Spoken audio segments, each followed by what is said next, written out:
ওই আগামীকাল কোনোদিনই আসে না। বলি যে আগামীকালকে কোনো মিথ্যা বলবো না, কোনো চগলখড়ি না। ফ্রেন্ডস, বন্ধুত্ব তাদের সাথে রাখবো যে আমাকে হাইয়া আলাস সালাহ শোনার সাথে টেনে হেসে মসজিদে নিয়ে যায়। যতই চেষ্টা করি কিন্তু কোনোভাবে ওই রকম বন্ধুও পাই না, নিয়ত হয় না। আপনি চিন্তা করতে পারেন হুজুর কিভাবে মনটা পরিবর্তন হবে। ওয়াকিয়াটা শুনে যান। আলেমী দিন এটা বর্ণনা করছেন যে কাজের লোক আমি খুঁজতে বাগদাদ শহরে ঘুরতেছিলাম। আমরা এরকম দেখবেন বাসাবাড়ির কাজের জন্য আমরা হায়ার করি না, কিছু লোক হায়ার করি কাজের জন্য 500-1000 টাকা দিয়ে ভাড়া করে নিয়ে আসি যে আমার কাজগুলি করে দিবা, ঠিক না? এরকম কাজের লোক খুঁজতে গেলেন বাগদাদ শহরে। যখন গেলেন দেখেন যে ওখানে একটা যুবক বসা, চেহারাটা নুরানি, এত সুন্দর নুরানি চেহারা, দেখি বোঝা যাচ্ছে নামাজি, নামাজি ব্যক্তি। কাছাকাছি গেলেন ওই আলেমী দিন। হুজুর বললেন, বাবা তুমি কি আমার সাথে যাবা? তোমাকে আমি টাকা পয়সা দিব, সমস্যা নেই, কাজে যাবা? বলে হুজুর যাবো, কিন্তু আমার 3টা শর্ত আছে। কয়টা? 3টা শর্ত। বলে সবাই কাজের জন্য 4 দিরহাম নেয়, আমি 3 দিরহাম নিব। সুবহানাল্লাহ। বলে 3 দিরহাম নিব। বলে এটা তো ভালো অপরচুনিটি, খুব ভালো, সবাই 4 দিরহাম নেয়, এখন তুমি 3 দিরহাম দিবা, খুব ভালো, চলো। বলে আরেকটা দ্বিতীয় শর্ত শুনেন। দ্বিতীয় শর্ত হলো যখন হাইয়া আলাস সালাহ বলে মসজিদে মুয়াজ্জিন আযান দিবে তখন আর আমি আপনার কর্মচারী না, তখন আমি কর্মচারী কার? আওয়াজ দেন না কার? থার্ড ওয়ান বলে 3য় নাম্বার শর্ত হলো আমাকে কোনো প্রশ্ন করা যাবে না, আমি আপনার কোনো প্রশ্নের উত্তর দিব না। বলে ঠিক আছে, মালিক দেয় শর্ত, তুমি দিছো শর্ত, কর্মচারী হয়ে, সমস্যা নাই। ইন্টারেস্টিং ক্যারেক্টার নিয়ে গেল, কাজ করতেছে, সারাদিন কাজ করতেছে। দেখে অন্যান্য কাজওয়ালারা যখন কাজ করে দেখবেন যে মাঝে মাঝে সিপাহীকে একটু সুখটান দিতে থাকে, চা খেতে থাকে, অথচ সে কিন্তু মুহায়দা করেছে, চুক্তিবদ্ধ হয়েছে যে 1000 টাকার বিনিময়ে তিনি তেনার কাজটা 6-7 ঘন্টা করবে। কিন্তু এই 6-7 ঘন্টার মধ্যে দেখা যায় 1 ঘন্টা ফাঁকি দেয়, বাকি 5 ঘন্টা করে। ওই যুবক এরকম ছিল না, পরেজগার। ওই যুবক কাজ করতে করতে জোহরের আজান পড়লো, চলে যাচ্ছে। ওই হুজুরের সাহেবজাদা ছিল, ছেলে ছিল, তিনি বলতে, এই ভাই আপনি কোথায় যান? কাজ শেষ করেন। বলে কাজ তো করে দিয়েছি। মারহাবা। যখন বলে যে করে দিয়েছি, আমার এখন আর আপনার কর্মচারী না, আপনার বাপের কর্মচারী না, আমি আপনার বাবাকে বলে দিয়েছি যখন হাইয়া আলাস সালাহ বলে মুয়াজ্জিন আযান দিবে আমি কর্মচারী কার? আওয়াজ না কার? চলে গেল, নামাজ পড়ে আবার আসলো, কাজটা শেষ। এখন যখন বেতন নিতে আসছে বলে হুজুর 3 দিরহাম দেন। এখন হুজুর 3 দিরহাম দিচ্ছে। যখন 3 দিরহাম দিল বলে বাবা একটা প্রশ্ন, তোমার নাম কি? তখন বলতেছে হুজুর 3য় নাম্বার শর্তের কথা মনে আছে, বলছি নো কোশ্চেন্স, কোনো প্রশ্ন করা যাবে না। চলে গেল যুবক। হুজুরের পরের দিন আবার কাজ পড়লো, কাজের জন্য লোক লাগবে। বাগদাদের ওই বাজারে গেল, দেখে ওই যুবককে পাওয়া যাচ্ছে না। সবাইকে বলতেছে ওই যুবকটা কই?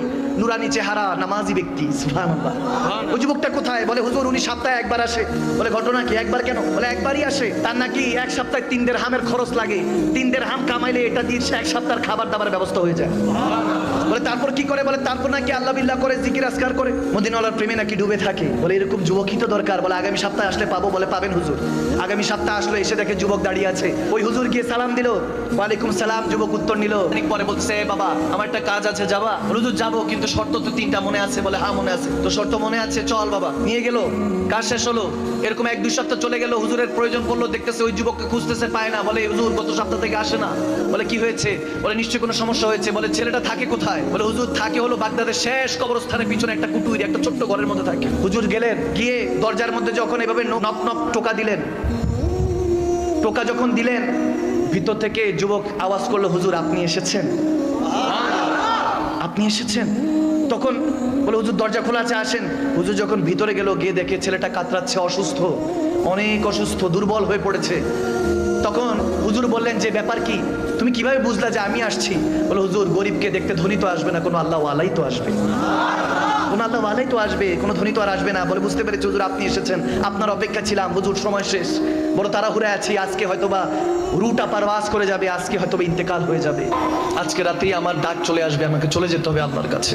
সে বলতে হুজুর 3টা দিরহাম বের করে, যে 3টা দিরহাম নেন, এটা দিয়ে আমার জানাজা পড়াবেন আগামীকালকে ফজরের পরে এসে, দাফন কাফনের ব্যবস্থা করবেন। তারপর একটা রিং ছিল, আংটি অনেক দামি, খুলে দিল। বলে এটা ওই জামানার বাদশাহ হারুনের রশিদের জামানা ছিল। বলে বাদশাহ হারুন রশিদকে যায় দিয়ে আসবেন, আংটিটা দিয়ে আসবেন। আপনার সাথে দেখা করতে চাইবে না, দেখা বাদশাহ হয়তো বা দেখা করতে চাইবে না, বলবেন যে তেনার একটা আমানত আপনার কাছে আছে, বললে দেখা করবে। বাদে আসর গিয়ে তেনাকে আংটিটা দিয়ে আসবেন। যুবকের এই কথা শোনার পরে হুজুর বলতেছেন যে আমি তো তোমার জন্য কিছু করতে পারি। ওই বুজুর্গ আল্লাহ ওয়ালা বলছেন তোমার জন্য কিছু করতে পারি। বলে হুজুর হ্যাঁ করতে পারেন, আমাকে একটু নিরিবিলি সময় দেন, তওবা করে আল্লাহর কাছে যেতে চাই। তাওবাতুন নাসুহা ওয়া তাওবাতুন ক্বাবলাল মাউত। যুবক এখনো তওবার রাস্তাতে খোলা আছে। আর এই মৃত্যুগুলি দেখো কত সুন্দর, নিজের দাফন কাফনের ব্যবস্থা করে যাচ্ছে। হুজুর কাছে বলল, হুজুর আমাকে একটু সময় দেন, তওবার রাস্তা খুব কম, সময় কম, আমি আল্লাহর কাছে মাফ চাইতে চাই, আল্লাহর কাছে ক্ষমা চাইতে চাই। ওই যুবকের হয়তো গুনাহ নেই, ক্ষমা চাচ্ছে আল্লাহর কাছে। যখন কান্নাকাটি করছেন, বলে হুজুর আমাকে নিরিবিলি সময় দেন। হুজুর বের হয়ে গেল। বের হয়ে রাতের বেলা উনি কাতরাচ্ছেন, বিছানা এই প্রান্ত থেকে ওই প্রান্ত, চোখে দিয়ে পানি পড়ছে। ওই যুবকের কথাগুলি মনে পড়ছে যে এত ইমানদার যুবক, আমলদার যুবক চলে যাবে, কষ্টে তেনার বুকটা ভারাক্রান্ত হৃদয় হয়ে আছে। তিনি চিন্তা করতে করতে ফজরের আজান পড়লো, নামাজ পড়ে দৌড়ায় গেলেন। দৌড়ায় গিয়ে যখন ওই যুবকের বাসার মধ্যে, ঘরের মধ্যে দরজাটার মধ্যে হাত রাখলেন, দেখে যে দরজাটা খোলা, অটোমেটিক খুলে গেল। একটা সুঘ্রাণ, একটা সুগন্ধি ইস্তেকবাল জানাচ্ছে, ওয়েলকাম জানাচ্ছে হুজুরকে। সুবহানাল্লাহ।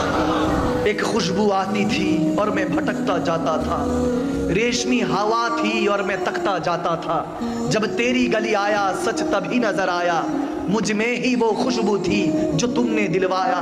सुभान अल्लाह। যখন ওই কাছাকাছি গেল, আল্লাহ ওয়ালা ওই হুজুরের কাছাকাছি গিয়ে বলতেছেন, দেখতেছেন ওই খুশবুটা এত নুরানি।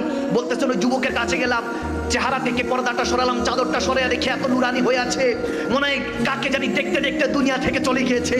মনে হয় কে জানি এসে সে যুবককে নিয়ে গিয়েছে, যার প্রেমিক ছিল মনে হয় তিনি এসেছিল।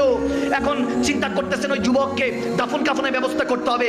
এখন কয়েকজনকে নিয়ে তো তিনি এসেছিলেন, দেখে যে 4-5 জনকে নিয়ে এসেছিলেন, কিন্তু কোথা থেকে জানি হাজারো মানুষ সেই জানাজা উপস্থিত হয়ে গেল। এখন আসার পরে ওই হুজুর বলতেছেন, জানাজা দেওয়ার পরে চোখের পানি ছেড়ে দোয়া করে যখন আসরের সময় বাদশা হারুন রশিদের দরবারে গেল, এখন ওই যুবকের কাছে হুজুর জিজ্ঞেস করেছিল, কে তুমি বাবা? তিনি তো কোনো কথা বলে নাই। যখন বাদশা হারুন রশিদের কাছে আসরের পরে গেল, ওই হুজুর বলতেছে দেখা করব, বাদশা সাহেব অ্যাপয়েন্টমেন্ট দিচ্ছে না। বাদশা হারুন রশিদ ব্যস্ত ছিল।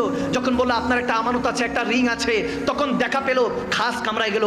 বাদশা হারুন রশিদ জিজ্ঞেস করছে, কি চাই, কি কি কি আমানত আপনার কাছে আছে? বলে আপনার একটা রিং আমার কাছে আছে। যখন আংটিটা বাদশা দেখলো, একটা চিৎকার দিল, আল্লাহ বলে একটা চিৎকার দিল, বলে যে এই রিং এর মালিক কোথায়, আংটির মালিক কোথায়? ওই হুজুর ওই আল্লাহ ওয়ালা বলতেছেন, সে গতকালকে রাতে ইন্তেকাল করে গিয়েছে, ইন্তেকাল করে গিয়েছে। বাদশা চোখের পানি ছেড়ে বলে, তার কবরটা কোথায়? বলে ওই যে বাগদাদে কবরস্থানে, ওখানে দাফন করেছি। বাদশা হারুন রশিদ সারা পৃথিবী যিনি লিড দিতেন, রুল করতেন, সেই বাদশা ওই কবরে গিয়ে লুটোপুটো খেয়ে সেই কবরটা জড়িয়ে ধরে চিৎকার দিয়ে কান্না করছে। ওই আল্লাহ ওয়ালা চিৎকার দিয়ে উঠলেন, চিৎকার দিয়ে উঠে বলতেছেন, না ইসনে কুছ বলা, না আপ কুছ বল রহে হে, না এ কিছু বলেছেন, আপনি কিছু বলছেন। সে কে ছিল? কে ছিল? বাদশা হারুন রশিদ কবর থেকে মুখটা উঠিয়ে বলতেছে, আমার ছেলে ছিল, আমার ছেলে ছিল, রাজপুত্র ছিল, প্রিন্স ছিল। ওই আল্লাহ ওয়ালা চিৎকার দিয়ে বলেন, কি বলেন হুজুর? আপনার ছেলে দিন মজুর ছিল, 3 দিরহামের উপরে কাজ করতো। যুবক, এই হেদায়েতের কথাগুলি আর বেশি দিন নেই। দেখেন বয়োজ্যেষ্ঠ ওলামায়ে কেরাম এখন আর স্টেজে উঠে না, কারণ মানুষ হবে না। আমরা ভুলে ভরা জিন্দেগি কি শিখাবো আপনাদেরকে? এখন যদি পরিবর্তন না হন, রব্বে কারীমের কাছে কি উত্তর দিবেন? আরে কবরে গেলে দয়াল নবী যদি বলে লা আদরি, চিনি না, বেঈমান উম্মত। যদি আপনি অন্যের চগলখড়ি, ক্রিটিসাইজ নিয়ে, গীবত নিয়ে, মিথ্যা নিয়ে পড়ে আছেন, মিথ্যা আমাদের পারফিউম হয়ে গিয়েছে, চগলখড়ি আমাদের পোশাক আশাক হয়ে গিয়েছে, আমাদের মধ্যে হেদায়েত কেন জানি উঠে যাচ্ছে।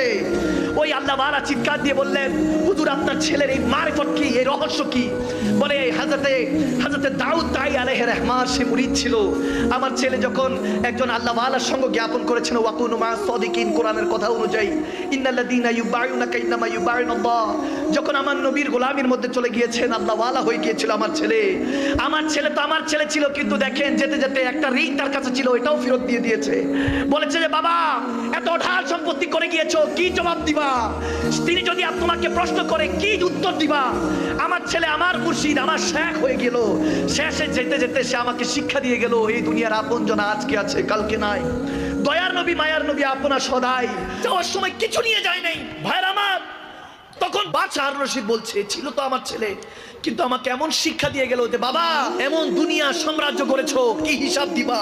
সে মালিক যখন হিসাবের জন্য তোমাকে ধরবে, কি হিসাব দিবা? কয়টার হিসাব দিবা? বাদশা হারুন রশিদ বলছে যে আমার ছেলে আমার প্রিয় মুর্শিদ হয়ে গিয়েছে, আমার শেখ হয়ে গিয়েছে, যেতে যেতে আমাকে শিখিয়ে গিয়েছে এই দুনিয়া ফানি, এই দুনিয়া কোনো কিছুই চিরস্থায়ী নয়। ওই যুবকের কথা একটাবার স্মরণ করুন। যুবক, আমরা কি বলছি, এই কথাগুলি আর কতদিন চলবে আমি জানি না, এখনো সময় আছে। তওবাতুন নাসুহা, তওবাতুল ক্বাবলাল মাউত, মৃত্যুর আগে তওবা করে ফিরে আসুন। এমন হতে পারে কবরে যেতে দেরি হবে না। আমার নবী যখন আসবে, মান রাব্বুক ওয়া মা দীনুক মা কুনতা তাকুলু ফি হাক্কি রাজুলান মুহাম্মাদি, যখন 3টা প্রশ্ন মুনকার নাকির করবে, বুখারীতে এসেছে একটা প্রশ্ন, মা কুনতা তাকুলু ফি হাক্কি রাজুলান মুহাম্মাদি, জিজ্ঞেস করা হবে তোমার সামনে বসা এই মুস্তাফা মুহাম্মদ আরবি কে বলো, তাকুলু কি বলতে, নিজের মতো বলেছো না ইয়া রাসূলুল্লাহ বলেছো। যখন নবী আমার আপনার আজকের মেহফিলে যদি আশা বসা কবুল করে নেয়, আমার নবী আল্লাহর ইজ্জতের কসম করে বলছি, যার কবজায় আমি মাকদুম সালমাদানির রূহ আছে, যিনি চাইলে এই মুহূর্তে আজরাইল আলাইহিস সালামকে পাঠিয়ে আমার রূহ কবজ করতে পারেন, সে রব্বে করিমের ইজ্জতের কসম করে বলছি, যদি আজকের এই মেহফিলে তওবা যদি আপনার কবুল হয়ে যায়, তাহলে মনে রাখবেন আমার দয়াল নবী বলবে এই মুনকার নাকি সে কি বলবে, আমি তার কি লাগি, আমি বলতেছি আমার আশিক হয়, আমার প্রেমিক হয়, তাকে বেহেশতের নেয়ামত দিয়ে দে। সুবহানাল্লাহ। ইন্টারভিউটা যদি পাস হয়ে যায়, মনে রাখবেন হাসরের ময়দানে কাঠ করে দাঁড়ায় থাকবেন নাফসি নাফসির আলম। ওদিন কোনো ক্ষমতা কোনো ট্যাক্স টোকেন কাজে আসবে না। জিজ্ঞেস করবেন রাব্বিল আলামিন, যখন আপনাকে জিজ্ঞেস করবেন কি করেছিস, আলাস্তু বিরাব্বিকুম ক্বালু বালা, বলেছিলাম আমার হয়ে থাকতে, আমাকে প্রভু মেনেছিস কিন্তু আমার হয়ে থাকিস নাই, আমার নবীর বিরুদ্ধে যেতি, তুই কখনো দ্বীনকে কায়েম করিস নাই, তোর মুখে কখনো লেহিয়া তোর দাড়ি দেখি নাই, তোর কখনো পর্দা দেখি নাই।